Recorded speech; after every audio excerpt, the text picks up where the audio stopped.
Hey everyone, Tony D and Little Joan here with a final video of the evening, a screenwriter's rant for The Courier, starring Benedict Cumberbatch.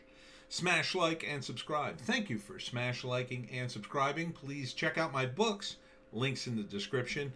Wokistan, a novel, and Hollywoke, another novel, political satire, and of course, The Pineys, books 1 through 5, available at Amazon. Kindle Unlimited is free. Also, you can get the books. So support the channel, buy some books if you can. Otherwise, share the link, share the love. The Courier. So this is a spy drama. Takes place in London, 1960, and Moscow, and a bunch of other places. And the premise is based on a true story, as many of these are.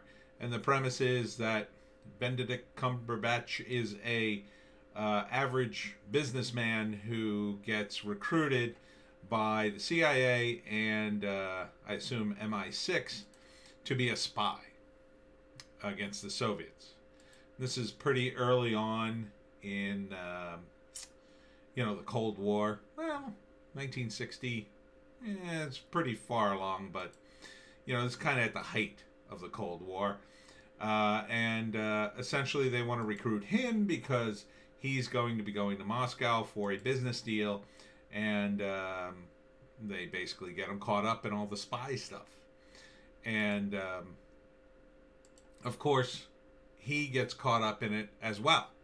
They say, oh, it's not that dangerous, but the reality is it is pretty dangerous. So these guys, stop. There we go. These guys are not messing around when it comes to the Soviets. The Soviets were pretty brutal. Even after Stalin was gone, they still had a regime to maintain. And they maintained it all the way into the 90s, late 80s. Communism doesn't work, but that doesn't mean people don't try to prop it up. Because if you're a powerful communist, the moment communism is done, you're done. So, they had very much a state where half the population was the wardens and the other half were the prisoners. And going into there was kind of a dicey situation. Everybody would be looking at you because if they weren't and you were a spy, well, they'd not only get the spy, but they'd get anybody who they thought might have helped them along. So here he is planting some sort of bug in the bathroom, and it was all kinds of spy stuff. And this is when spy thrillers really worked in this time period. This is why I say James Bond should be set in this time period, the early 60s. It's a perfect time for James Bond to be around. He's the right age. It's where the books were set. So, of course, things get dicey. His wife wants him to quit, but he stays in. Who knows what the real guy did? Maybe the real guy, lobbied to be a spy. Maybe the real guy didn't want to be a spy at all, but the government pushed him into it. Who knows? But you can see that the period dress and the set pieces are pretty high end. They went all out for this movie. So this looks like a pretty fantastic role for Benedict Cumberbatch. This looks like something he would excel at. You can see there's a lot of different things going on. This is where spy thrillers, they're real. They're real because the stakes were high. So it's called The Courier. I'm not sure when. Coming soon. So maybe sometime this summer if movie theaters are back open again. It looks decent. It looks decent. I'm not going to say it doesn't look like it's going to blow me away. It looks like one of those movies where, it's very realistically done for the most part. He starts doing small things for him. The next thing you know, he's taking pictures and breaking into places. And the climax is something like, he gets stuck there and the Soviets are going to get him, but he's got some important information and he's got to get out before they find him and kill him or whatever. So spy movies generally have a dynamic like this. You know, the Soviet. That's why the Soviet Union it's such a perfect foil for spies. You know, same thing.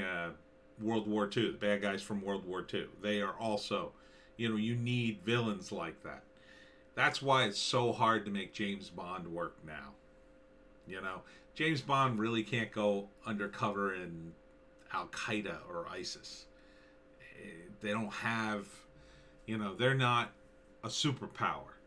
They don't have, you know, fancy galas that you can attend, and you know, they're living underground and barely scraping by and trying to commit acts of terror, not trying to impress anybody. The Soviets were different. So were the bad guys from World War II. So were the Brits when they were the bad guys back during the Revolutionary War times. They had money and power and prestige, and you know that is what you can exploit. When your opponent doesn't have any of those things, then they're much tougher to infiltrate because you got to be poor and grubby and, you know, streetwise as well. So it doesn't make for a compelling spy drama, I don't think, when you're that sort of, you know, broken and down in the on your luck, I guess you'd call it. So and spy thrillers have, you know, real consequences too. If the spy loses, then, you know, the West is destroyed, or they lose the war, or whatever. Against opponents like, again, ISIS and Al Qaeda, it doesn't work because they have no chance of really winning anything.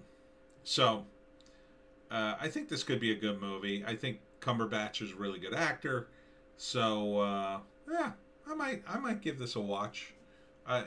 Maybe check out, you know, the real story that it was made after. The Courier, coming soon.